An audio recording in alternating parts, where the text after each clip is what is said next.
भारत के उत्तर में बसे एक छोटे से गांव का नाम था आनंदपुर। गांव छोटा था, लेकिन वहां के लोग मेहनती और सच्चे दिल वाले थे।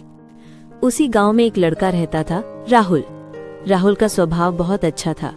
वह सबकी मदद करता था, बड़ों का सम्मान करता था, लेकिन उसमें एक बड़ी कमी थी, अनुशासन की कमी। वह सुबह देर से उठता, पढ़ाई का समय बिगाड़ देता, घंटों खेलता रहता और जरूरी कामों को टालता रहता।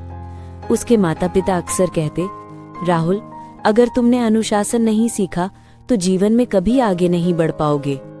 गांव के लोग भी यही कहते, लड़का होशियार है पर मन उसका बिखरा हुआ है। लेकिन राहुल इन बातों को हंसी में टाल देता। उसे लगता कि जिंदगी का मजा तो तब है जब हम जो चाहें जब चाहें करें।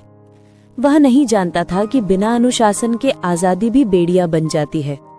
गांव में एक ज्ञानी वृद्ध रहते थे, गुरु आचार्य दयानंद। उनकी सादगी, संयम और व्यवहार के कारण पूरा गांव उनका आदर करता था। एक दिन राहुल खेलते खेलते थक गया और एक पेड़ के नीचे बैठ गया। वहीं उसने देखा कि आचार्य दयानंद कुछ बच्चों को शिक्षा दे रहे हैं।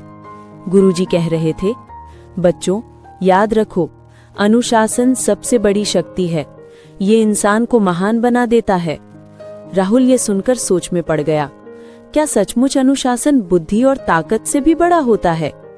कक्षा खत्म होने के बाद राहुल गुरुजी के पास गया और बोला, गुरुजी, क्या बिना अनुशासन के कोई सफल नहीं हो सकता? गुरुजी मुस्कुराए, बेटा राहुल, इसका जवाब मैं कल दूंगा, पर शर्त यह है कि तुम कल सूर्योदय से पहले मेरे पास आना। राहुल ने हामी भरी। अगली सुबह मुर्गे की बांग सुनाई दी। राहुल गहरी नींद में था। मन कह रहा था, अभी सो जाओ, एक दिन में क्या फर्क पड़ेगा। पर तभी उसे गुरुजी की बात याद आई। काफी सोच विचार के बाद वह बिस्तर से उठा और नींद भरी आंखों से गुरुजी के पास पहुंचा।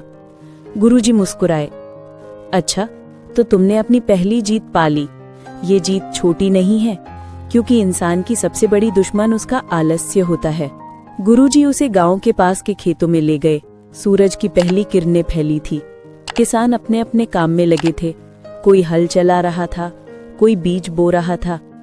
गुरुजी बोले, देखो बेटा, ये किसान हर रोज सूर्योदय से पहले उठते हैं, क्योंकि अगर एक दिन भी ढिलाई करें तो पूरी फसल खराब हो सकती है। अनुशासन ही उनकी सफलता की नींव है। राहुल ने किसानों को देखा। पसीना झर रहा था, पर चेहरे पर संतोष था। उसे समझ आया कि मेहनत और नियमितता ही असली ताकत है। उस दिन से राहुल ने अपनी आदतें बदलनी शुरू की। वह रोज सूर्योदय से पहले उठने लगा। पढ़ाई और खेल के लिए समय तय किया। शुरुआत कठिन थी, कभी नींद खींचती, कभी दोस्त मजाक उड़ाते। क्या बात है राहुल, अब तू बूढ़ा बन गया क्या?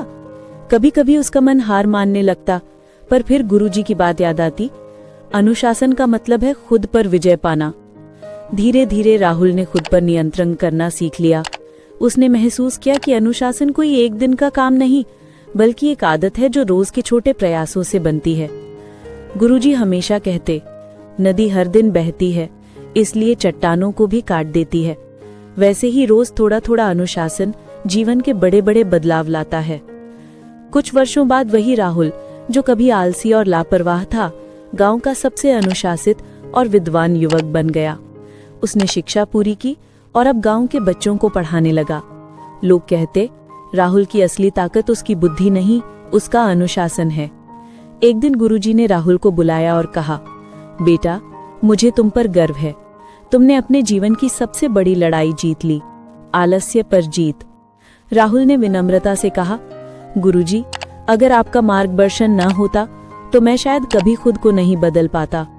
गुरुजी मुस्कुराए, बेटा, अनुशासन किसी को दिया नहीं जा सकता, ये तो इंसान को खुद अपने भीतर जगाना पड़ता है। मैंने बस रास्ता दिखाया, चलना तुम्हें ही था। कहानी का सार, अनुशासन वही शक्ति है जो एक साधारण व्यक्ति को असाधारण बना देती है। ऐसी ही और प्रेरक कहानियों के लिए चैनल को सब्सक्राइब करें और बेल आइकन दबाना ना भूलें, ताकि नई कहानियां आप तक सबसे पहले पहुंचे।